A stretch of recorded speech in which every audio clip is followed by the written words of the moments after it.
പ്രിയപ്പെട്ടവരെ, നമ്മുടെ മഞ്ചേശ്വരക്കാർ സമരം ചെയ്യുകയായിരുന്നു. അനധികൃതമായി നാഷണൽ ഹൈവേ അതോറിറ്റി ഓഫ് ഇന്ത്യയുടെ നിയമം പാലിക്കാതെ നമുക്ക് ഓൾറെഡി ഒരു ടോൾ പ്ലാസ തലപ്പാടിയിലുണ്ട്. അതും ഈ കുമ്പളയുമായുള്ള ദൂരം 22 കിലോമീറ്റർ.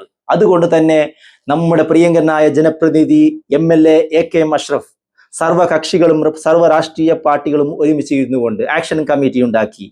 തിങ്കളാഴ്ച തുടങ്ങിയ ടോൾ പിരിവ് അതിനെതിരെ നമ്മുടെ പ്രിയങ്കരനായ MLAയും അദ്ദേഹത്തിന്റെ പാർട്ടിയും അതുപോലെ തന്നെ ചില ആൾക്കാരൊക്കെ ഒരുമിച്ച് കൊണ്ട് ആക്ഷൻ കമ്മിറ്റിയിലുള്ളവരൊക്കെ ഒരുമിച്ച് കൊണ്ട് അവിടെ ആ ടോൾ പിരിവിനെതിരെ അവിടെ പ്രതിഷേധിച്ചു നിന്നു. അവരെ അറസ്റ്റ് ചെയ്ത് നീക്കി. തിരിച്ചു വന്ന AK അഷ്റഫും അതുപോലെ തന്നെ ആക്ഷൻ കമ്മിറ്റിയിലുള്ളവരും അനിശ്ചിതകാല സമരം അവിടെ പ്ലാൻ ചെയ്തു, സമരപ്പന്തലുണ്ടാക്കി. ആ സമരപ്പന്തലിലേക്ക് നമ്മുടെ ഭാഗത്തു നിന്നും നമ്മുടെ നാടുകളിൽ നിന്നും പല ദിക്കുകളിൽ നിന്നും പല സംഘടനകളും രാഷ്ട്രീയക്കാരും എല്ലാവരും അവിടെ ഒരുമിച്ച് കൊണ്ട് ഐക്യദാർഢ്യം പ്രഖ്യാപിച്ചുകൊണ്ട് സമരത്തിന്റെ അണിചേർന്നു. സമരത്തിന്റെ 3-ാം ദിവസം ഇന്നലെ രാത്രി ചില കൊടി പിടിച്ചവർ, ആ ചിലർ ആരാണെന്ന്, അവർ എന്തിനാണെന്ന് നമുക്ക് തിരിച്ച് കൃത്യമായി അറിയാം. അവരുടെ എന്താണ് ലക്ഷ്യം? അതിൽ ചിലർ ഏറെ കൊടി പിടിച്ചവരാണ്. അവർ എന്തൊക്കെ ചെയ്തു, ആരുടെ ക്യാമറയിലൊക്കെ അത് വന്നു എന്ന് നമുക്ക് ഇപ്പോൾ എനിക്ക് പറയാൻ പറ്റുകയില്ല. വ്യക്തമാണ്, നമുക്ക് ഈ സമരം പൊളിക്കാൻ വേണ്ടി അക്രമം അയച്ചുവിട്ടു. ഒരു പാർട്ടിയുടെ നിർദ്ദേശം അനുസരിച്ചായിരിക്കണം അവിടെ ഐക്യദാർഢ്യം പ്രഖ്യാപിക്കാൻ വേണ്ടി ആ സമരപ്പന്തലിലേക്ക് വരേണ്ടത്. അങ്ങനെ നിങ്ങളുടെ പാർട്ടി എന്താണ് നിർദ്ദേശിച്ചത് അതുപോലെയാണോ നിങ്ങൾ ചെയ്തത്? അല്ലെങ്കിൽ ആ പാർട്ടിയെ ധിക്കരിച്ചുകൊണ്ട് നിങ്ങൾ അവിടെയുള്ള ക്യാമറകൾ പൊളിച്ചോ? ഈ ക്യാമറകൾ ആരുടെ പണമാണ്? പാവം നമ്മുടെ ജനങ്ങളുടെ നികുതി പണമാണ്. നമുക്ക് നിയമസഭയിലൊക്കെ കണ്ടതാണ്. ആരാണ് ഏത് രാഷ്ട്രീയ പാർട്ടിയാണ്, ഏത് ആൾക്കാരാണ് അവിടെയുള്ള നിയമസഭയിൽ ചില പ്രശ്നങ്ങൾ ഉണ്ടാകുമ്പോൾ അവിടെയുള്ള കമ്പ്യൂട്ടറുകളും ഒക്കെ പൊളിച്ചു മാറ്റിയത്? അതുപോലെ തന്നെയല്ലേ അണികൾ ചെയ്യൂ.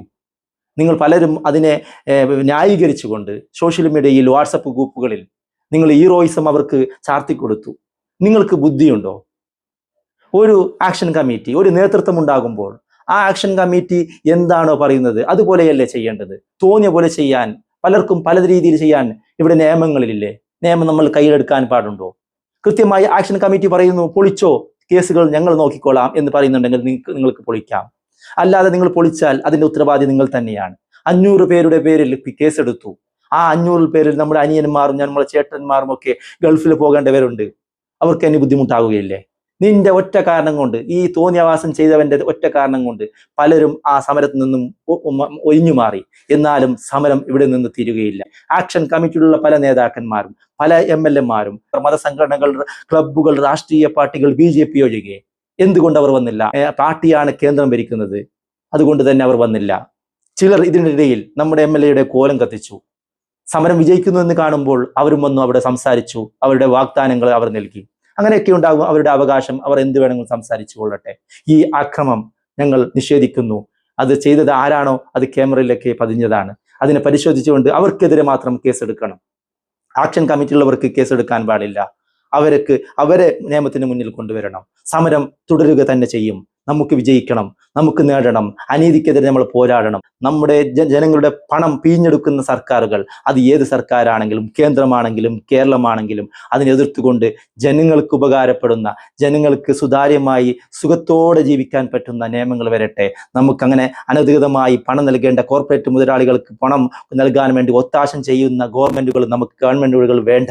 ശക്തിയുക്തമായി നമുക്ക് പ്രഖ്യാപിക്കണം പറ്റണം. ജനങ്ങൾ സമരമുഖത്ത് നിൽക്കണം.